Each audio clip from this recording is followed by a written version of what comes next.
Hey, Rick Robinson here at Philadelphia, PA, the city of brotherly love for the American Library Association 2025 edition.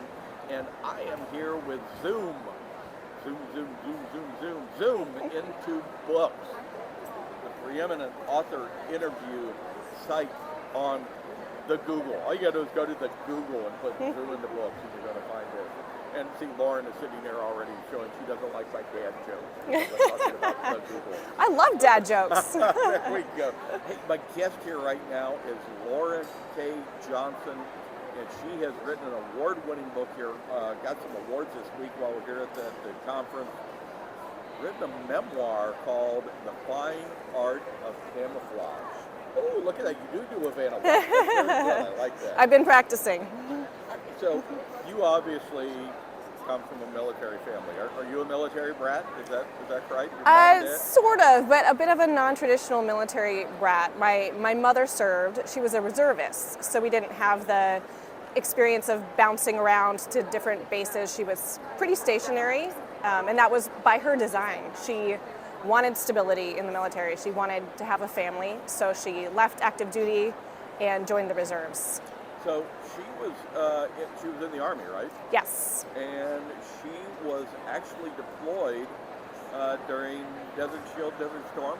That's correct, yes. All that stability that she was hoping for didn't entirely materialize. Her unit was activated in 1990 to support the efforts in Operation Desert Shield, Desert Storm. She went to Saudi Arabia with her hospital unit. So, my gosh, and how old were you at the time? I was 7. Wow. So how does a 7-year-old deal with, bye mom, you're going to someplace where I don't know where it is on the globe? Not real well. I think it's important to say too, I also had 2 siblings. My sister turned 9 while my mom was gone, and my little brother had just turned 2. So he had the fortunate or unfortunate experience of not really understanding what was going on. My sister has always been more of an internal person, so she just kind of kept everything inside. And I was the one who was really emotional about all of it. And I think part of that was because my mom was my person. You know, she was my everything. And as a reservist, particularly in that era, it was not expected that they would be deploying. So it was very sudden for our family. And as a family of reservists, we weren't on a military base. We didn't have that supportive infrastructure to kind of be in that environment where other people are going through this same thing, and we've got systems in place to take care of you. Our community was amazing. They really rallied around us, but it was very isolating, being the only family impacted by this. And I went to see a therapist for the first time in my life. I've since gone to other therapists as well, but it was really like the first time that I didn't feel normal. I was sitting in the therapist's office at school, looking out at my classmates at recess, and I just felt like, there's a hole in me. Right. I actually have someone with 2 older sisters. The person I feel for most here is the little brother. Having 2 older sisters beat up on him. We used to dress him like a girl too. I actually feel for him more than anybody else in the family right now. But okay, this is the $10,000 question then.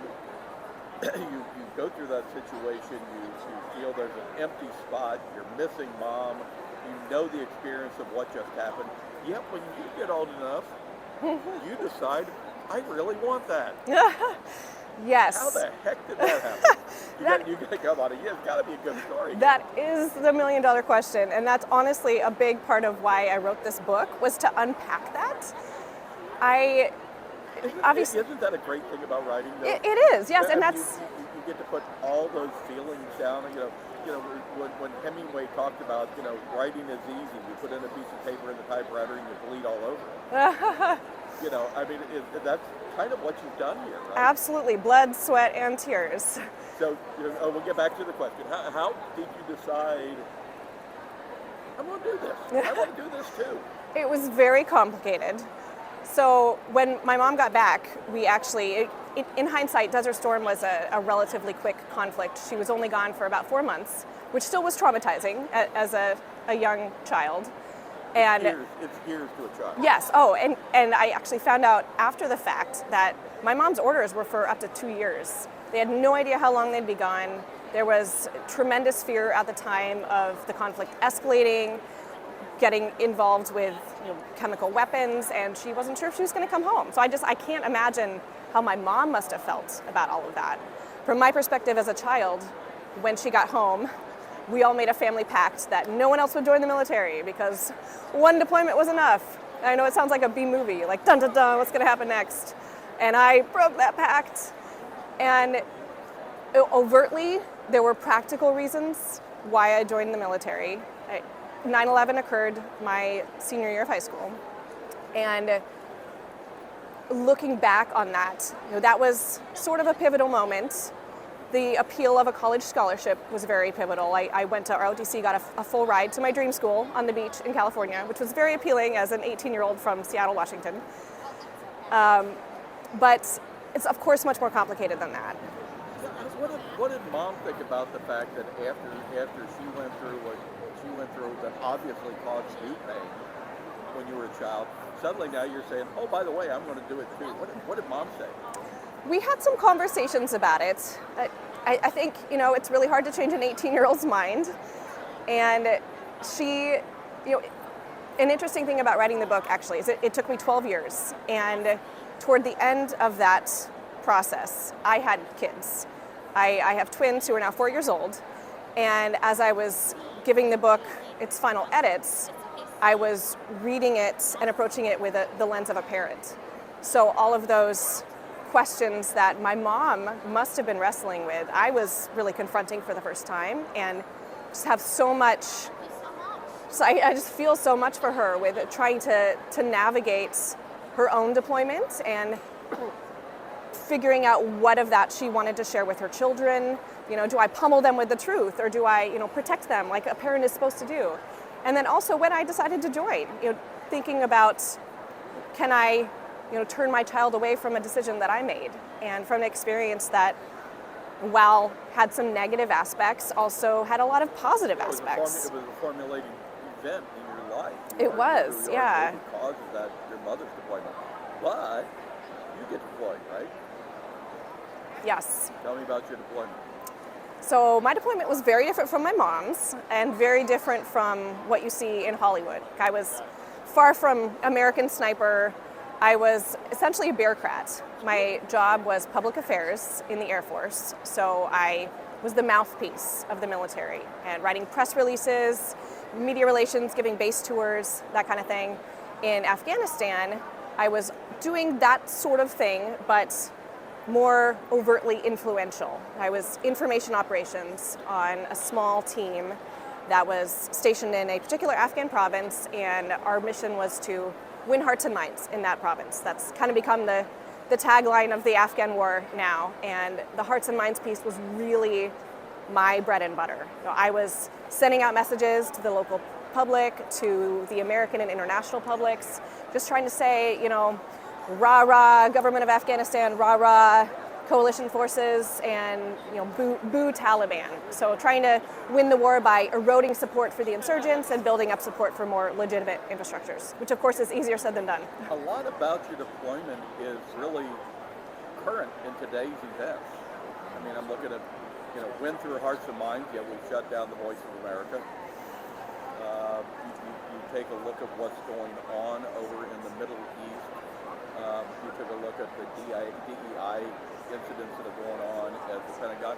That's actually one question. Did being in that environment as a female and trying to win the hearts and minds of an area that might not have given a lot of credence to a female soldier, did you find that to be a problem? I love how you phrased that, because the place for me where my gender was really most apparent in interactions was with the local public.